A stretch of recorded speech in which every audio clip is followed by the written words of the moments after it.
Welcome to the Siege of Alexandria.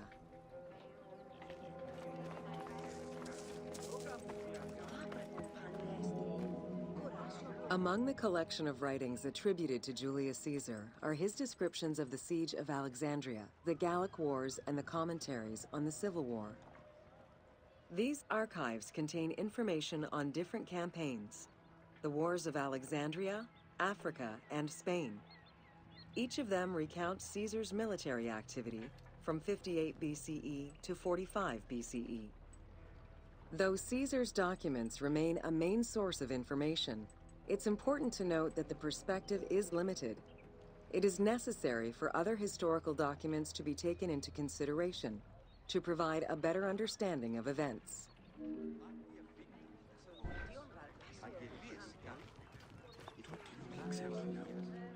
The Siege of Alexandria closely relays the events of the Civil War that led up to the event and describes how Caesar was besieged in the palace of the Ptolemies. Other ancient authors have left equally valuable and sometimes contradictory information.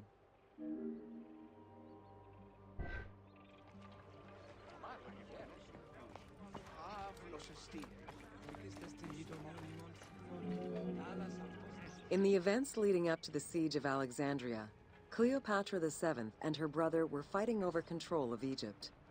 Young King Ptolemy XIII's regent, Pothinus, had firm control over the young pharaoh, and an outmaneuvered Cleopatra soon went into hiding. This set the stage for Pompey's arrival in Alexandria. Having lost his battle against Caesar in 48 BCE, the Roman general turned to his allies, the Egyptians, for safe harbor.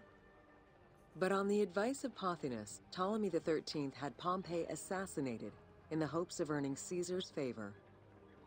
This would turn out to be a most unfortunate decision.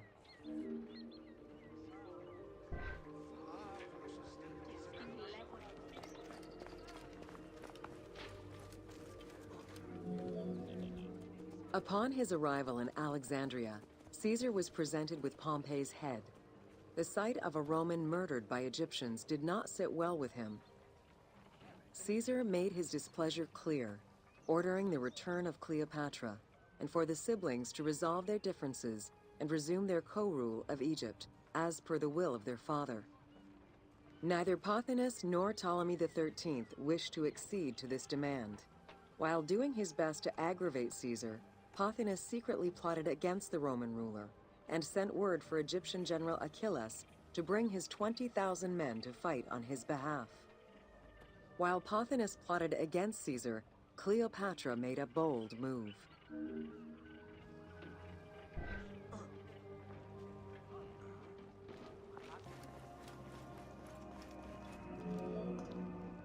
There are various descriptions of the encounter between Caesar and Cleopatra.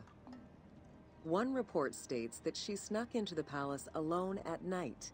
Another account claims she was accompanied by an ally and was brought inside the palace wrapped in a carpet bag.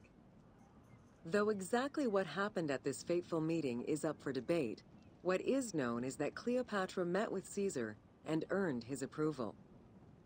Pothinus and Ptolemy XIII were most vexed with this turn of events.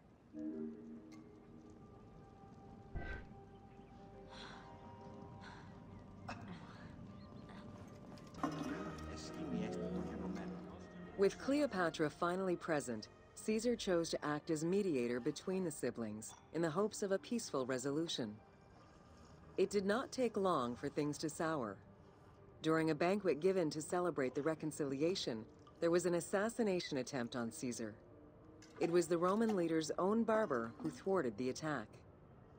Once it was revealed that the king's regent, Pothinus, had ordered the attack, Caesar had him executed. He then placed the young king under guard.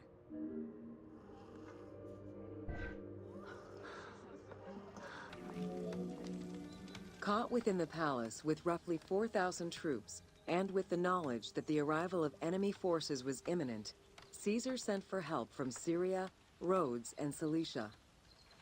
He ordered his men to dig a ditch around the palace and build a wall leading to the harbor. This would ensure Caesar's access to the sea.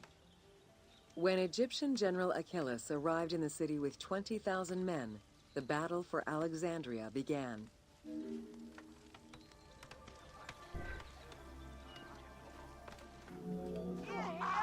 With so few men at his disposal, Caesar could not risk a battle just yet. He sent ambassadors to Achilles in the name of Ptolemy to propose a truce. Knowing that the orders did not come from the young king, and angered by the pharaoh's imprisonment, Achilles had the messengers assassinated. With Caesar confined within the palace, Achilles positioned his troops around the city. Skirmishes broke out throughout the streets of Alexandria and went on for several days and nights. Though they were outnumbered, Caesar's men were able to hold the enemy back. This prompted Achilles' next move: capture the Roman fleet stationed in the harbor.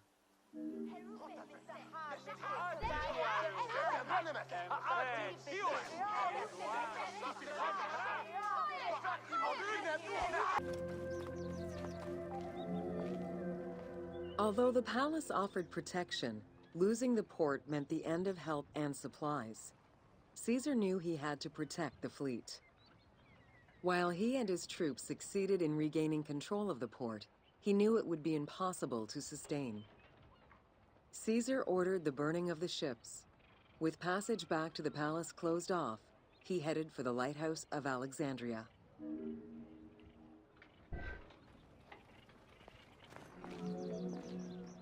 Fighting their way through the Egyptian troops, Caesar and his men eventually reached Pharos Island. There, they took refuge within the lighthouse. With easy access to the open sea, Caesar was able to send messages to his allies requesting reinforcements and more supplies. The island fort also allowed him to control access to the harbor by relying on the chains used by the Egyptians to control ship traffic to and from Alexandria's docks.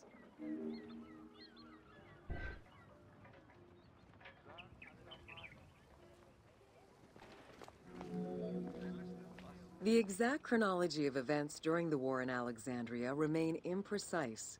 Conflicting accounts raise questions as to when, and even if, the Great Library of Alexandria was burned down at all. One account states that during the fighting, docks and warehouses were burned, and this was the fire that spread to the library. In another account, when Achilles cut off the harbor, Caesar had to leave the safety of the palace to defend his ships. As the enemies battled across the port, their arsenals set ships ablaze, and this destruction spread to the library.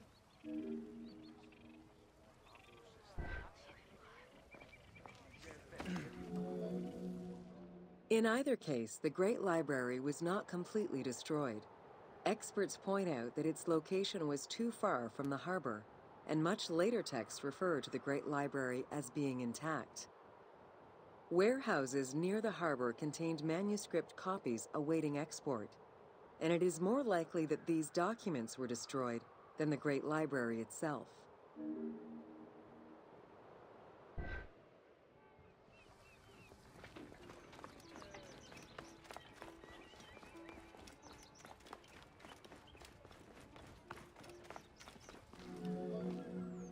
The destruction of the Great Library may have been due to a number of fires over the ages. Its end was probably closer to the 4th century CE, when the Christian Emperor Theodosius I ordered the closure of all pagan temples. While some documents survived after being moved away, it remains unclear just what knowledge may have been lost.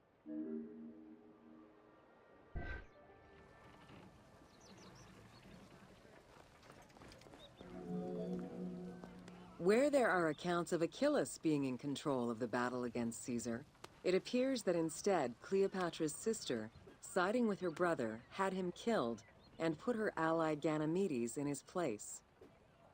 Ganymedes proved a valuable tactician for the Egyptian side. It was his idea to cut Caesar's access to the harbor, thus trapping Caesar at the palace.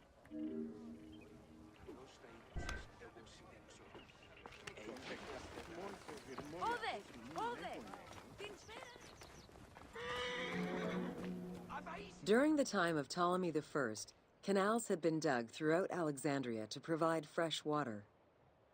Ganymedes had his men take control of these canals. After isolating their own water supply, he had his men pour salt water into the canals and cisterns that led to Caesar's camp.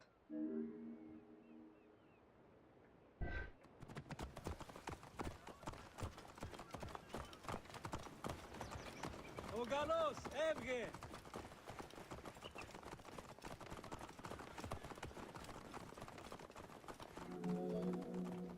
Panic erupted in Caesar's men.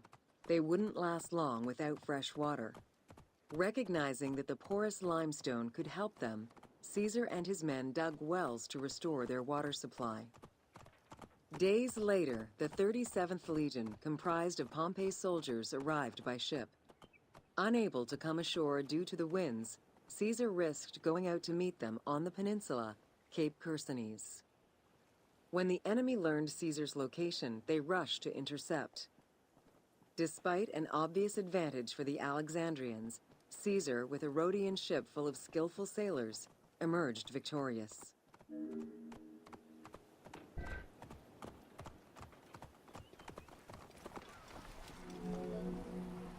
With help from the Allied ships, Caesar's victory enabled him to push the Egyptians back and secure the lighthouse. Gaining control of Pharos Island sent the Alexandrians into the sea and swimming back to the city. However, Caesar's fortification of the island didn't last long. The enemy regrouped and were set to storm the island. Panic-stricken, in spite of Caesar's encouragement, many of his men then fled their posts, either by ship or jumping into the sea.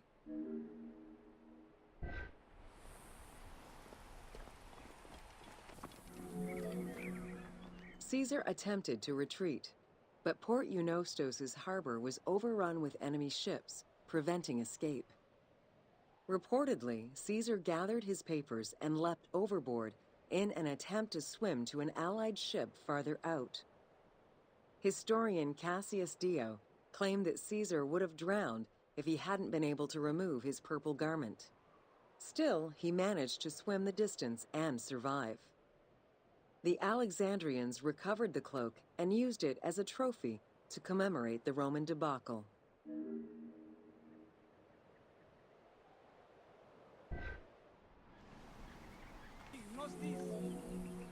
Unhappy with Ganymedes and wanting their king restored, the Alexandrians approached Caesar with a compromise. Caesar agreed to release Ptolemy XIII after entreating him to spare the kingdom and remain loyal to Rome. Once freed, however, the king defied the agreement and continued the war.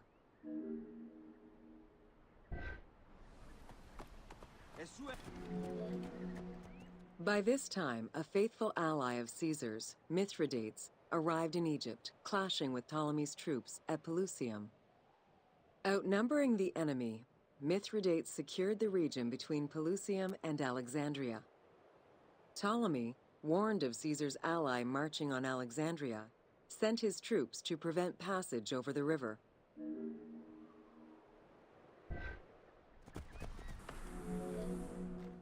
Mithridates warned Caesar in time, and the two groups confronted the armies of Ptolemy in the Delta. In the Battle of the Nile, the Romans gained the upper hand, sending the Egyptians fleeing. In the tumult and panic, King Ptolemy XIII drowned in the Nile.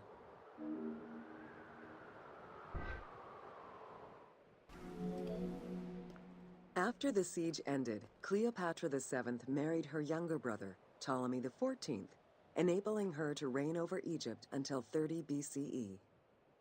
Under her rule, Alexandria settled into its position within the Roman Empire and eventually surpassed Athens as one of the most important cities in the Roman Empire. Julius Caesar remained in Egypt for a short time. He and Cleopatra would later have a son named Caesarion.